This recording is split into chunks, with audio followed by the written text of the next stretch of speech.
کہ اگر یہ اس پر مشاورت کر لیتے تو یہ نوبت ہی نہ آتی. جی لیکن اب بھی میں یہ کہہ رہا ہوں اور میں نے پنجاب حکومت کے ذمہ داران کو بھی یہ کہا ہے کہ آپ علماء کا اجلاس بلائیے, اپنے ماہرین کو بلائیے, جو کچھ نکات کے اوپر, کچھ نکات تو ایسے ہیں جن پر اگر یہ وضاحت کر دیں گے تو ممکن ہے معاملہ ٹھیک ہو جائے. صحیح. کچھ نکات میں تھوڑا جو ہے میں سمجھتا ہوں کہ اس میں کچھ آگے پیچھے کرنے کی ضرورت ہے, اور اگر یہ ہو جائے تو دیکھیے آج ہماری بہنیں بیٹیاں غیر محفوظ ہیں, اس میں کوئی شک نہیں ہے. آج یہاں پر جہیز کی رسم کی وجہ سے لاکھوں بیٹیاں گھروں میں بیٹھی ہوئی ہیں.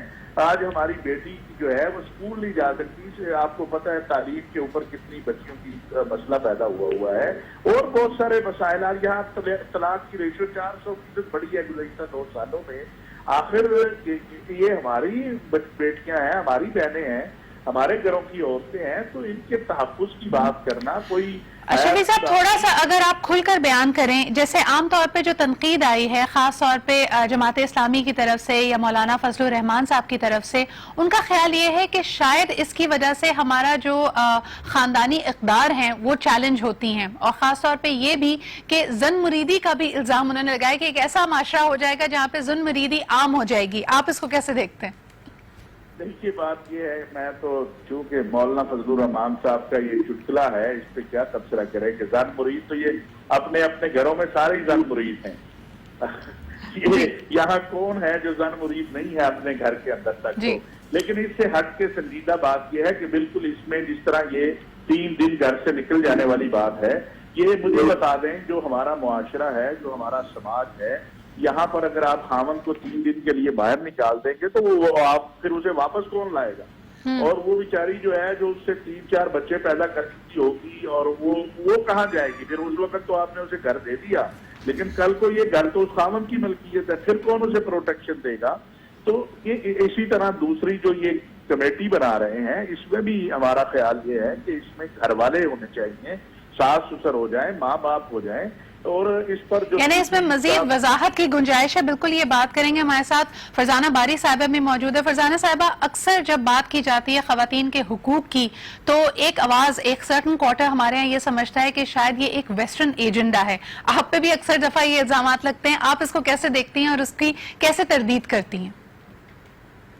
دیکھیں, جہاں سے یہ آواز اٹھتی ہے پہلے تو آپ ان سے یہ پوچھیں کہ جب عورتوں کے ساتھ ظلم ہوتا ہے اور جب یہ کاروکاری ہوتی ہیں, غیرت کے نام پہ قتل ہوتی ہیں, ان کے منہ پہ تیزاب پھینکے جاتے ہیں, ان کی ناک کاٹی جاتی ہے, تو کتنے جن حلقوں سے یہ شور واویلا اٹھ رہا ہے, کتنوں نے کبھی کوئی پروٹیسٹ کیا ہو, کوئی جلوس نکالا ہو, کوئی اس کے اوپر کوئی لیجسلیشن کے لیے آواز اٹھائی ہو کہ عورتوں کے حقوق کے لیے انہوں نے کوئی بات کی ہو. میں سمجھتی ہوں کہ ان کا تو کوئی رائٹ بنتا نہیں ہے. ایک پارلیمان ہم جو ہے, جو عوام کے ووٹوں سے جیت کے پارلیمنٹ میں عوام نے ان کو بھیجا ہے, ان کے مطابق جو بھی قوانین وہ سمجھتے ہیں کہ جس کی ضرورت ہے وہ بنائیں گے. اب یہ جو ہم نے ایک فساد کونسل آف اسلامی کا آئیڈیالوجی کا ساتھ کھڑا کیا ہوا ہے, I think it's a high time کہ اس کو ڈس بینڈ کیا جائے, کیونکہ اس کی ضرورت نہیں ہے. میں یہ سمجھتی ہوں کہ اسلامک ریپبلک آف پاکستان کے اندر جو پارلیمان ہے, آپ کے تو قانون میں غیر مسلم کو آپ اپنے ملک کا, ہمارا تو وہ صدر بھی نہیں ہو سکتا, تو اس ملک کے اندر اگر آپ نے پارلیمنٹ بنائی ہے تو وہیں پہ آپ, جیسے پارلیمنٹ کے اندر جب قوانین بنتے ہیں تو آپ لائرز کی جو خدمات ہیں ان کو لیتے ہیں, اسی طرح وہاں پہ جو مذہبی اسکالرز مولوی نہیں, اسکالرز, ٹھیک ہے, فرق ہے. اسکالرز اس کو ہم کہتے ہیں, جیسے میں اگر یونیورسٹی میں پڑھاتی ہوں تو میرے پاس پی ایچ ڈی کی ڈگری ہے, ٹھیک ہے, جو میں نے یونیورسٹی آف سسیکس سے حاصل کی ہے. اگر میں کسی کو اتنا اہم فریضہ کہ وہ مذہب کے اوپر بات کرنے کے قابل ہو اور وہ مذہب پہ بات کرے, اس کا کردار وہ اس قابل ہو کہ ہمیں پتا ہو کہ وہ اس کے اندر کوئی وہ بے ایمانی نہیں کرے گا, اور اس کے پاس وہ کوالیفیکیشن ہو, تو پھر ہم سمجھتے ہیں کہ وہ ان کو ہمیں اندر جو ہے یہ ایک فیسلٹی ہمیں اپنے پارلیمنٹیرینز کو دینی چاہیے کہ وہ جب کوئی قانون بنا رہے ہوں تو پھر وہ علماء کرام کو وہ قانون وہ دکھائیں, اور وہ اس میں اگر کوئی ایسی چیز جو متصادم ہو ہماری قرآن اور سنت کے ساتھ تو وہ اس کی تصحیح کر سکتے ہیں. دوسری بات یہ ہے کہ دیکھیں اتنا شور مچایا ہوا ہے انہوں نے, جو کہ پولیٹیکل اسلام ہے, یہ وہ اسلام ہے جو ہر مذہبی جماعت اس کو اپنے سیاسی ایجنڈے کو آگے بڑھانے کے لیے استعمال کرتی ہے. لہٰذا یہ وہ لوگ ہیں جو دین دیر میں یہ جماعت اسلامی وہ ہے جب دیر میں ایک بھی عورت نہیں نکلی, 50,000 ووٹرز تھیں, ایک بھی عورت کو نہیں نکالا گیا. اور ان صاحب نے فرمایا جو آپ کے کیا جماعت فیضان صاحبہ, آپ نے بہت سارے یہاں پہ آرگومنٹس پریزنٹ کیے ہیں. ہمارے ساتھ امین شہیدی صاحب بھی موجود ہیں, اسلامک اسکالر. میں آخری بات کرنا چاہ رہی ہوں. جی فرمائیے. جماعت اسلامی نے کہا جی یہ خواتین گھروں میں مصروف تھیں, ہاں جی, بس اس لیے کہ ووٹ ڈالنے نہ آ سکیں, اور ایک بھی عورت کو انہوں نے ووٹ ڈالنے کے لیے نہیں باہر آنے دیا. اور جب ظاہر ہے کہ الیکشن کمیشن کی طرف سے ہم نے پٹیشن کی, اور جب دوبارہ اس جگہ کا جو رزلٹ تھا وہ نول اینڈ وائٹ قرار دیا گیا, تو جب دوبارہ الیکشنز ہوئے تو ساری عورتیں گھروں سے باہر نکل آئیں. اچھا, اب ہم چلتے ہیں امین شہیدی. فیضان صاحب ہمارے ساتھ آپ لائن پہ ہی رہیے, ہم آپ سے بھی دوبارہ آپ کی طرف آئیں گے. امین شہیدی صاحب, آپ نے ان کی تمام رائے سنی. ہم نے لاسٹ ٹائم بھی آپ کی اس میں پروگرام میں رائے شامل کی تھی. آج آپ کدھر دیکھتے ہیں, کیونکہ اب جس طرح طاہر اشرفی صاحب نے سپورٹ کیا, کچھ لچک آپ کو لگتا ہے کہ علماء اکرام کو, ہمارے مذہبی رہنماؤں کو بھی دکھانی پڑے گی اس معاملے پہ؟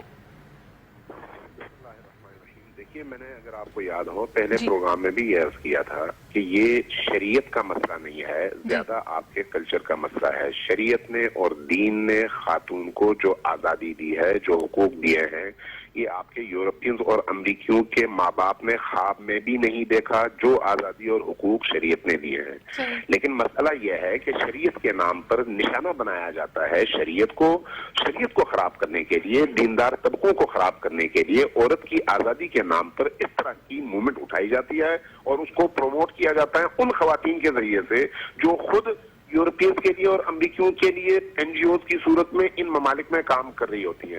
مسئلہ اس بل کے حوالے سے بالکل شہیدی صاحب ایک بریک کی طرف مجھے بڑھنا پڑ رہا ہے, لیکن آپ سے جاتے جاتے صرف ایک سوال کرنا چاہوں گی, بے شک آپ اس کا جواب بریک کے بعد دیجیے گا. آج 2016 میں پاکستان کی آزادی کے 70 سال کے بعد ہم جاننا چاہیں گے کہ آپ لوگوں کے خیال میں وہ کون سی خواتین ہیں جو ملک بھر کی, قوم بھر کی بیٹیوں کے لیے مشعل راہ ہو سکتی ہیں. ایسا لگتا ہے کہ جو خاتون کوئی بھی اچیومنٹ کرتی ہے اس کو متنازع بنا دیا جاتا ہے. یہ جواب میں لوں گی ایک چھوٹے سے بریک کے بعد. Welcome back after the break. آپ دیکھ رہے ہیں ڈائلاگ ٹو نائٹ. ہمارے ساتھ ہمارے پروگرام میں موجود ہیں فرزانہ باری صاحبہ اور امین شہیدی صاحب. امین شہیدی صاحب, بریک پہ جانے سے پہلے سوال آپ لوگوں کے سامنے رکھا تھا. 70 سال گزر گئے ہیں ملک کو آزاد ہوئے ہوئے, آج آپ کس خاتون کو مشعل راہ سمجھتے ہیں باقی بیٹیوں کے لیے, اس قوم کے لیے؟ کیونکہ ہر وہ شخص جو کچھ اچیو کرتا ہے وہ تو متنازع بن جاتا ہے, ہر وہ خاتون جو کچھ اچیو کرتی ہے وہ متنازع بن جاتی ہے. آپ کیا کہیں گے؟ دیکھیے, میں آپ کو بالکل واضح انداز میں بتاؤں, جس خاتون کو مغرب ہمارے لیے رول ماڈل قرار دے گا وہ ہمارے لیے زہر قاتل ہوگی, رول ماڈل نہیں ہوگی. جس خاتون کو اسلام ہمارے لیے رول ماڈل قرار دے گا وہ ہماری فطری ضروریات اور عقلی اور معاشرتی ضروریات کے عین مطابق ہوگی, اس لیے کہ اسلام کا خالق خدا ہے, اور خدا جس کو رول ماڈل قرار دے وہ تمام انسانوں کے لیے رول ماڈل ہے. میں پاکستان کے اندر بہت ساری ایسی خواتین ہیں جنہوں نے بڑے بڑے کارنامے انجام دیے ہیں, اگر ان کی آپ لسٹ بنا لیں تو وہ بڑی آسانی سے ہمارے تمام معاشرے کے لیے رول ماڈل بن سکتی ہیں. ہم اگر صدر اسلام میں چلے جائیں تو امہات المومنین اور حضرت زہرا سلام اللہ علیہا رول ماڈل ہیں.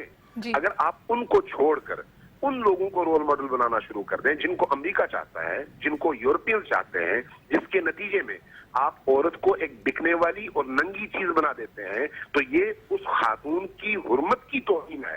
ہم چاہتے ہیں کہ عورت لباس میں ہو اور اس لباس میں وہ اپنے زنانہ پن کے ساتھ, اپنے شرم و حیا کے ساتھ معاشرے کے لیے رول ماڈل بنے. شہیدی صاحب, آپ نہیں سمجھتے کہ یہ ایک بلینکٹ سٹیٹمنٹ ہو جائے گا, کیونکہ بہت ساری خواتین جیسے علم و ادب کے شعبوں میں, سائنس کے شعبوں میں, بہت سارے, آپ نے جس طرح خود کہا کہ وہ کارنامے صرف اور صرف میڈیا سے ریلیٹڈ یا اپنی تشہیر کے کارنامے تو نہیں ہیں, کیا آپ ان کو بھی اسی زمرے میں ڈالیں گے کہ وہ صرف ایک تشہیر کی اور بکنے والی چیز بن جاتی ہیں؟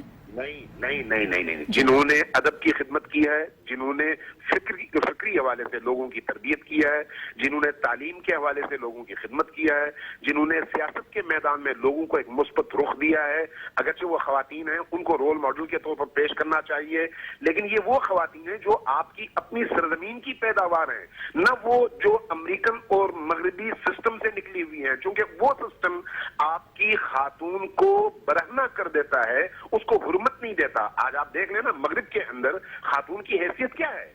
کیا واقعی اس کی نسوانیت کی حفاظت ہوتی ہے یا اس کو برہنہ کر دیا ٹھیک جاتا ہے. ہے؟ اب آپ کی ہم اس چاہتے بات ہیں کو کہ میں فرزانہ خاتون- صاحبہ کے پاس لے جانا چاہوں گی. فرزانہ صاحبہ, ایک انہیرنٹ ایسا لگتا ہے کہ ریجیکشن, ریزنٹمنٹ ہمارے سسٹم میں پائی جاتی ہے ان خواتین کے خلاف جو ویسٹرن یونیورسٹیز سے اگر پڑھ کے آئی ہوں. وہ سمجھا جاتا ہے کہ وہ مغربی اقدار کی تقلید کر رہی ہیں. یہ کیوں ہے ہمارے ہاں؟ تو پہلی بات یہ ہے کہ ہمیں سرٹیفکیٹ پاکستان کی عورتوں کو مردوں سے یہ سرٹیفکیٹ نہیں لینا کہ ان کا رول ماڈل کون ہوگا اور وہ کیا ہوگا. ٹھیک ہے, پاکستان کی عورتیں خود فیصلہ کریں گی کہ ان کے رول ماڈلز کیا ہیں سوسائٹی کے اندر. دوسرا لگتا ہے مرشدی صاحب نے کبھی کسی کھیتوں کھلیانوں میں کام کرنے والی عورت کو یا فیکٹریوں میں کبھی محنت کش عورت کو نہیں دیکھا. کھیتوں میں کام کرنے والی عورت کے سر پہ دوپٹہ نہیں ہوتا, وہ اپنا دوپٹہ اٹھا کے سائڈ پہ رکھتی ہے اور ہاتھ میں وہ درانتی پکڑتی ہے اور وہ کاٹنا شروع ہو جاتی ہے. اور اسی طرح فیکٹریوں کے اندر عورتیں جو ہیں, تو کیا وہ سب عورتیں جو ان کے خیال میں جو ایک خاص تصور ہے جس کے اندر کالے برقعے اور وہ بھی پتہ نہیں کہاں سے یہ ہم نے تو یہ دیکھا تھا کہ ہماری سوسائٹی میں برقعے کا پردے کا تصور تھا کہ ہماری مائیں چادریں اوڑھتی تھیں یا دوپٹے اوڑھتی تھیں.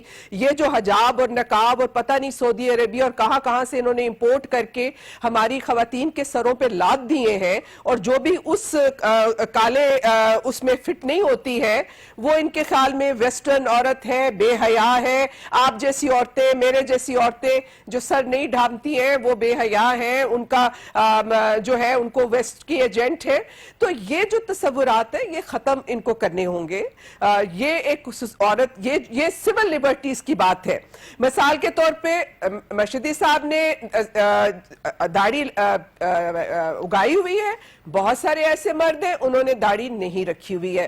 انہوں نے چوغا پہنا ہوا ہے, بہت سے مردوں نے پاکستان کے اندر جب وہ پینٹ پہنتے ہیں, جب وہ مغربی لباس مرد پہنتے ہیں, ان کے پینٹ کے اوپر, ان کی سوٹ کے اوپر, ان کی ٹائی کے اوپر یہ نہیں کہا جاتا کہ وہ بے حیا ہے, وہ مغرب زدہ ہے. جب ایک عورت جو ہے وہ پاکستان میں اگر ہمارے جیسی عورتیں جو شلواریں قمیضیں پہنتی ہیں, ساڑی پہنتی ہیں, جو ہمارا لباس ہے, تو ہمارے سر نہ ڈھانپنے سے بھی ہم پہ یہ لیبل لگا دیے جاتے ہیں. فرزان صاحبہ, I will let شہیدی صاحب respond to that. شہیدی صاحب, دوہرے نظام کی طرف یا ایک طرح سے آپ دیکھیں کہ دو رائے پائی جا رہی ہے کہ دوہرے طریقے سے دیکھا جا رہا ہے خواتین کو اور مرد حضرات کو. اگر مرد حضرات ویسٹرن اٹائر پہنے, ان کو نہیں کہا جاتا کہ وہ مغرب کی تقلید کر رہے ہیں, لیکن یہ الزام عورت کے سر تھوپ دیا جاتا ہے. کیا کہیں گے آپ؟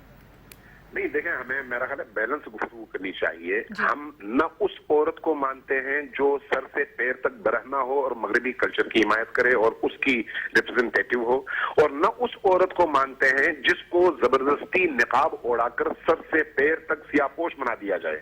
اسلام نے عورت کو جو مقام دیا ہے اور جس لباس کا تعین کیا ہے اس کو وہ پہن لے, کیونکہ اسلام ہمارا دین ہے. ہم کرسچن نہیں ہیں, ہم بے دین نہیں ہیں, ہم کسی اور مکتب کے ماننے والے نہیں ہیں, ہم قرآن کے ماننے والے ہیں. اگر ہم اللہ کو مانتے ہیں, مجھے اجازت دیں گے تھوڑا سا یہاں پہ ایک دلیل کے ساتھ اس لباس کو ہم مان لیں جس میں عورت دیکھیں مجھے تک کالا چوغا یا برقع پہنا. جی فرزانہ صاحب, آپ کیا کہنا چاہتے ہیں؟ سدرا ذرا پلیز مجھے صرف علامہ امین مرشدی صاحب سے یہ پوچھ دیجئے کہ اسلام کا کون سا لباس, پوری دنیا میں مسلمان بستے ہیں, چین کے میں بسنے والے مسلمانوں کا لباس کچھ اور ہے, انڈونیشیا میں بسنے والے مسلمانوں کا لباس کچھ اور ہے, سعودی عرب مڈل ایسٹ میں بسنے والے لوگوں کا لباس. فرزانہ صاحبہ, شہیدی صاحب, ایک بات میں بتا دیں کون سا. دیکھیں یہ میری ڈیبیٹ تھوڑی سی ریڈنڈنٹ ہو جائے گی. آج جب میں قانون سازی کی بات کرنا چاہتی ہوں, دیکھیں اس میں رائے مختلف ہو سکتی ہیں, جب لباس کے حوالے سے, اقدار کے حوالے سے ایک پورا بینڈ وڈتھ ہے, from being very liberal to being a little conservative, اس میں بیچ میں آپ کہیں پہ بھی رک سکتے ہیں. یا ہم بات کر رہے ہیں کہ خواتین کے خلاف ہونے والا تشدد. اب میں خاص طور پہ یہاں پہ بات کرنا چاہوں گی مولانا فضل الرحمان صاحب کی یہ سٹیٹمنٹ کہ جی مردوں کے ہاتھ میں کنگن قبول نہیں ہے, جبکہ یہ کنگن یا یہ بینڈ ان مرد حضرات کے لیے جو ازالٹیز ہیں, یعنی وہ تشدد کریں یا ایسڈ وہ پھینکے اگر خواتین پہ, تو ان کو آئیڈینٹیفائی کرنے کے لیے ہونا چاہیے. انہوں نے کہا جی یہ قبول نہیں ہے. اس کے علاوہ کیا حل ہم نکال سکتے ہیں, اور اس سٹیٹمنٹ کو آپ لوگ کیسے دیکھ رہے ہیں؟ جی شہیدی صاحب, اگر آپ شروعات کریں. جی دیکھیے, میں پہلے بھی بار بار کہہ چکا ہوں, مختلف چینلز پہ یہ بات میں نے کہی ہے کہ عورت کو گھر کا قیدی بنانا اسلام کا کوئی حکم نہیں ہے, لیکن مرد کی ضرورتوں اور مرد اور عورت کے رشتے کے جو تقاضے ہیں ان تقاضوں کو پامال کرنا یہ جو ہے کسی بھی صورت میں درست نہیں ہے. اگر ان تقاضوں کو آپ پامال نہ کریں تو مرد کو عورت کو اجازت دینی چاہیے اور عورت کو بھی معاشرے میں اپنا بھرپور کردار ادا کرنا چاہیے. وہ قانون سازی جو صنفی بنیاد پر ہو, یعنی کسی خاص صنف کے لیے, وہ عادلانہ نہیں ہوتا. اس قانون سازی کے نتیجے میں آپ حق مار دیتے ہیں. میں کہتا ہوں ظلم کوئی بھی کرے اس کے خلاف آپ قانون سازی کریں, جس نے بھی ظلم کیا, چاہے وہ عورت ہو چاہے وہ مرد ہو. لیکن آپ کا یہ کہنا کہ بھئی صرف مرد ظلم کرتے ہیں, یہ بھی غلط ہے. یہ کہنا کہ صرف عورتیں ظلم کرتی ہیں, یہ بھی غلط ہے.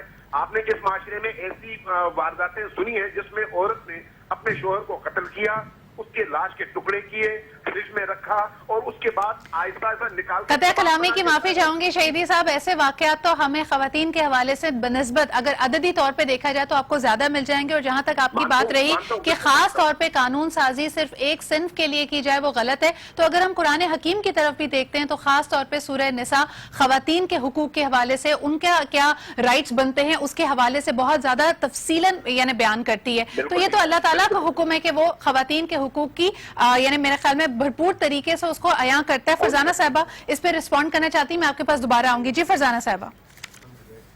نہیں, میں یہ جو یہاں پہ بات یہ کر رہے ہیں جی میرا تو اس میں کہ مجھے یہ سمجھ نہیں آتی نا کہ دیکھیں یہ جو قانون ہے بل انہوں نے پڑھا نہیں ہے, سیدھی بات ہے. یہ بل تو مردوں کا تو کہیں ذکر نہیں ہے. دیکھیں, اور یہ بل نہ ہی مردوں کے خلاف کے حوالے سے آئے, یہ بل آیا ہے کہ اگر کوئی تشدد کرے گا وہ تشدد عورت بھی کر سکتی ہے. ایک سیکنڈ جی پلیز. اچھا جی تو مجھے بتا دے کہاں یہ لکھا آیا ہے کہ مرد کو کڑا پہنایا جائے گا. اس میں یہ ہے کہ جو تشدد کر رہا ہے وہ عورت بھی ہو سکتی ہے اور وہ مرد بھی ہو سکتا ہے. جی یہ تشدد کے حوالے سے بل ہے, کہیں یہ ذکر نہیں. اچھا دوسری بات ہے کہ مردوں کو کڑے پہنا دیں, یعنی مرد جو ہیں اگر وہ عورت کو مار پیٹ کرتے ہیں, اس کو قتل کرنے کے لیے تیار ہے, اس کے اوپر اس مرد کے اوپر تو کوئی ان کو اعتراض نہیں ہے, مگر اگر اس کو کڑا اس لیے پہنا دیا جائے کہ وہ اس سے اچھا ٹھیک ہے جی آپ کو اعتراض ہے, اچھی بات آپ کو اعتراض ہے, ٹھیک ہے. شہیدی صاحب یہاں پہ سوال یہ پیدا ہوتا ہے تو یہ جتنے جو تشدد کی کاروائیاں ہیں, جو جرائم ہیں, اگر چلے کڑا آپ کو نہ منظور ہے فار واٹ ایور ریزنز, تو اس کی روک تھام کیسے کی جائے؟ آپ خود کہتے ہیں کہ قوانین تو بہت سارے بنے ہیں. فرزانہ صاحب ایک منٹ شہیدی صاحب کی کامنٹ لے لوں پھر میں آپ کے پاس واپس آتی ہوں. جی شہیدی صاحب. جی میں یہ کہہ رہا ہوں کہ جو قوانین ہیں نا ان کے نفاذ کو آپ یقینی بنائیں نا. کیا آپ کے پاس کوئی ضمانت ہے کہ یہ جو آپ نے ابھی قانون بنایا ہے اس کی امپلیمنٹیشن میں آپ کامیاب ہوں گے؟ کیونکہ جس تھانے میں آپ جائیں گے, جن گروپوں کی طرف آپ جائیں گے, جو آپ نے ایسے ادارے بنائے ہوئے ہیں جن سے آپ نے اس قانون کی امپلیمنٹیشن کے لیے استفادہ کرنا ہے, وہاں پر بھی آپ کے موجودہ نظام میں جو رشوت کا کلچر ہے, جو ٹھوس اور طاقت کا کلچر ہے, وہی کار فرما ہوگا. اس کو آپ کیسے روکیں گے؟ لیکن میں یہ کہتا ہوں شہیدی صاحب آپ کے جواب میں ہی ایک اور سوال نکلتا ہے پھر, یعنی اگر یہ قانون سازی, کیونکہ ایک اس کے حوالے سے جو تنقید آ رہی ہے وہ یہ ہے کہ اس کو شرعی طور پہ کرنا چاہیے تھا, جو شریعت ہمیں کہتی ہے جو خواتین کے لیے پروٹیکشنز موجود ہیں اس کو استعمال کرنا چاہیے تھا, علماء اکرام کی رہنمائی لیتے. تو اگر یہ شریعت کے روح سے قانون سازی ہوتی تب بھی تو یہی تمام مسائل سامنے آتے اس کی امپلیمنٹیشن پہ. میں آپ کو اگر پہلا پروگرام یاد ہو اس وقت میں نے کہا تھا کہ ہمیں سب سے زیادہ اپنے اس کرپٹ سسٹم کو ٹھیک کرنے کی ضرورت ہے, پولیس کلچر کو ٹھیک کرنے کی ضرورت ہے, عدلیہ کے اس کلچر کو ٹھیک کرنے کی ضرورت ہے. اس کو آپ ٹھیک کریں گے تو آدھے سے زیادہ مسائل خود بخود حل ہو جائیں گے. اچھا یہاں پہ دیکھیں ایک اور طرف میں اس گفتگو کو لے جانا چاہوں گی, فرزانہ صاحبہ, شہیدی صاحب, ایک اور طرف اس گفتگو کو لے جانا چاہوں گی کہ دیکھیں قوانین آپ سخت سے سخت کر لیں, سزائیں آپ سخت سے سخت کر لیں, اس کے باوجود بھی آپ جرم کو روک نہیں سکتے جب تک ہم مائنڈ سیٹ چینج نہ کریں. یہاں آپ دونوں لوگوں سے, کیونکہ آپ محترمہ تدریس کے شعبے سے تعلق رکھتی ہیں اور مولانا صاحب آپ بھی ممبر اور محراب کا پاور آپ لوگوں کے پاس ہے, تو یہ مائنڈ سیٹ ہمارے یہاں لوگوں کو کیسے تبدیلی لائے جائے, کیونکہ 70 سال میں ہم تنزلی کی طرف ہی جا رہے ہیں. جو جرائم کی شرح, جو تشدد کی شرح آج سے 20 سال پہلے تھی اب اس سے کئی گنا بڑھ گئی ہے. ہم کیوں خواتین کو, خاص طور پہ وہ خواتین جو گھر سے باہر نکلتی ہیں, ان کو نفرت کی نگاہ سے یا ان کو شبہ کی نگاہ سے کیوں دیکھتے ہیں؟ میرا خیال ہے جو بھی یہ دیکھتا ہے وہ بالکل غلط کرتا ہے. میں پھر شریعت کی بات کروں گا. شرعی نگاہ سے کوئی قدغن نہیں ہے عورت پر, البتہ مرد کی رضامندی شرط ہے. یہ ہونا چاہیے رضامندی کے ساتھ, باہمی میوچل انڈرسٹینڈنگ کے ساتھ. اگر خاتون باہر جا کر کام کرتی ہے تو اس پر کوئی اعتراض نہیں ہے, اور کسی کو حق بھی نہیں ہے اعتراض کرنے کا. دیکھیں, آپ نے پوچھا کہ کس طرح سے اس کو ٹھیک کیا جائے. آپ ذرا ایجوکیشن کے سسٹم پر غور کر لیں, نصاب پر غور کر لیں. جب آپ اپنے کلچر اور اپنے دین اور اپنی آئیڈیالوجی کے مطابق نصاب نہیں بنائیں گے کالجوں کا, یونیورسٹیز کا, تعلیمی اداروں کا, تو پھر انتہا پسندی جنم لے گی. آپ اگر اس نصاب کے میٹر کو مغرب سے امپورٹ کریں گے تو اس کے نتیجے میں خود بخود کلیش جنم لے گا. آپ یہ کام نہ کریں, آپ اپنے ٹھیک ہے. Now this is a point جہاں ہم دیکھتے ہیں سب سے زیادہ ڈیگرز ڈرون ہوتے ہیں, بہت پولیرٹی پائی جاتی ہے. اکثر ہم نے کہ مغرب شدہ جو نصاب ہے اس کو یہاں پہ مورد الزام ٹھہرایا جاتا ہے. دوسری طرف ہم یہ کہتے ہیں کہ شاید ہمارے یہاں مذہب کا عنصر بہت زیادہ ہے نصاب میں, شاید اس کی وجہ سے انتہا پسندی یا انتہا پسندی بڑھتی چلی جا رہی ہے. اس پہ بات کریں گے, دونوں ہمارے مہمانوں سے ان کی رائے لیں گے, لیکن ایک چھوٹا سا بریک لیتے ہیں and we'll be right back. And welcome back after the break. آپ دیکھ رہے ہیں ڈائلاگ ٹونائٹ. ہم یہاں پہ بات کر رہے تھے کہ مائنڈ سیٹ کی تبدیلی بہت اہم ہے. قانون سازی ہم کرتے رہتے ہیں, اس کی امپلیمنٹیشن کے حوالے سے جو ہمارے پاس سیٹ بیکس ہیں وہ بھی ہیں. کیا ہمارے گھروں میں تبدیلی آ گئی ہے, جو ہم ہمیشہ کہتے ہیں کہ شاید ہم خاندان میں جو بچے اور بچیاں ہوتے ہیں وہیں سے جڑوں سے ہی ہم ان میں تفریق کرنا شروع کرتے ہیں. فرزانہ صاحبہ, تھوڑی دیر پہلے شہیدی صاحب یہاں پہ نصاب کی بات کر رہے تھے کہ کیونکہ ہم ویسٹرن انفلوئنس نصاب پڑھاتے ہیں, شاید اس کی وجہ سے خواتین کی جو عزت ہے, جو ان کی تعظیم ہے, وہ اس طرح سے اجاگر نہیں ہو پا رہی ہمارے معاشرے میں. آپ اس کو کیسے دیکھتی ہیں؟ دیکھیں, شہیدی صاحب کی دو باتوں سے میرا پوری مکمل اتفاق ہے. ایک جو انہوں نے بات کی کہ یہ کیا بل آ گیا تو اس پہ عمل درآمد ہوگا, اور انہوں نے کہا کہ اس پہ بھی عمل درآمد نہیں ہوگا, اور میں بالکل ان سے اتفاق کرتی ہوں کہ جتنی بیڈ گورننس ہے ہمارے ہاں, اور پولیس اور جوڈیشری کا سسٹم جتنا خراب ہو چکا ہے, اس میں کرپشن بھی ہے, اس کے اندر ڈیلیز بھی ہیں. وہ ایک کھاتے پیتے امیر کے ساتھ, بااثر کے ساتھ کھڑا ہوتا ہے, غریب کے ساتھ ہمارا قانونی نظام جو ہے, کرمنل جسٹس سسٹم نہیں کھڑا ہے. مگر جب کوئی قانون بنتا ہے, اور ان کو شہیدی صاحب کو یہ معلوم ہے کہ پھر ہم کوئی پارلیمنٹ کو لپیٹ کے گھر تو نہیں بھیج رہے نا. قوانین تو آج بھی بن رہے ہیں. آپ ٹیکسیشن کے قوانین بناتے ہیں, آپ اکانومی کے دوسرے کے حوالے سے قوانین بناتے ہیں. تو جب عورتوں کے اوپر قانون بنتا ہے تو پھر یہ کہاں سے آ جاتا ہے, کیونکہ قانون بننے کا مطلب کیا ہے؟ قانون کا مطلب یہ ہے کہ یہ ریاست اور جو پاکستان کی عورت ہے اس کے درمیان جو ایک سوشل کانٹریکٹ ہے, اس میں یہ قانون یہ کہہ رہا ہے کہ ہاں, ریاست کہتی ہے پاکستان کی عورت کو کہ تمہارے پہ ہاتھ اٹھانا جو ہے وہ جرم ہے, ٹھیک ہے, اور اگر تم پہ کوئی ہاتھ گھر کی چار دیواری میں بھی اٹھائے گا تو ہم آپ کو آ کے تحفظ دیں گے. پھر وہی بات آپ کے ارلیئر پوائنٹ پہ چلی جاتی ہے فرزانہ صاحبہ کہ ریاست نے تو یہ کہہ دیا کہ قانوناً جرم ہے, لیکن کیا اس سے مائنڈ سیٹ میں تبدیلی آئے گی؟ از مائی کوسچن ٹو یو. نہیں, اگین ایز اے سیئنگ کہ پہلا سٹیپ تو آپ لینا. جب پہلے, ابھی تک تو آپ یہی نہیں کہہ رہے کہ گھر کے اندر تشدد جرم ہے. آپ کو معلوم ہونا چاہیے, اور شہیدی صاحب کو بھی پتا ہونا چاہیے کہ پاکستان میں ابھی تک ڈومیسٹک وائلنس کا بل نہیں آیا تھا. ابھی سندھ نے پاس کیا ہے. آپ کو یاد ہوگا مولانا فضل الرحمان نے جب بل پارلیمنٹ میں آیا تھا تو اس کی مذمت کی تھی اور مخالفت کی تھی, اور بل جو تھا وہ صد خانے میں چلا گیا تھا. ابھی آپ سندھ میں گھریلو تشدد کا بل پاس ہوا ہے, اور بلوچستان میں ہوا ہے. خیبر پختونخوا میں بھی ابھی زیر غور ہے. پنجاب کا یہ بل جو ہے یہ گھریلو تشدد کا بل نہیں ہے. اس میں انہوں نے گھریلو تشدد کو کرمنلائز نہیں کیا, یہ صرف ایک سول ریمیڈیز کا بل ہے جس کے اوپر اتنا شور ہے. اسلام آباد کے اندر بھی یہ ابھی تک بل نہیں ہے. تو پہلے لیکن آپ کی تنقید کی وجہ, آپ تنقید کی وجہ کیا بنی جب آپ کہتی ہیں کہ گھریلو, شہیدی صاحب آپ کیا سمجھتے ہیں کہ گھریلو تشدد تو نہیں ہونا چاہیے کسی بھی معاشرے میں, چاہے وہ مرد پہ ہو, عورت پہ ہو, بزرگ افراد پہ ہو, بچوں پہ ہو, اس کی مخالفت کیوں کرتی ہیں مذہبی جماعتیں؟ بالکل, تشدد کی مخالفت اگر کوئی مذہبی جماعت کرتی ہے تو ہم سب کو معاشرتی لحاظ سے مل کر ان مذہبی جماعتوں کا بائیکاٹ کرنا چاہیے اور ان کے خلاف بولنا چاہیے. میں نہیں سمجھتا کہ مذہب ہمیں گھریلو تشدد کی اجازت دیتا ہے, اس لیے کہ مذہب نے تو گھر کے اندر عورت کو محفوظ ایک ہستی دیا ہے, ایک مقام دیا ہے. اس لیے اگر کوئی ایسی بات کرتا ہے تو اس کو کہنا چاہیے کہ جا کے دوبارہ اسلام کو پڑھو. میں یہ سمجھتا ہوں کہ یہ پروپیگنڈا ہے, اور ہو سکتا ہے آپ کے کلچر کی وجہ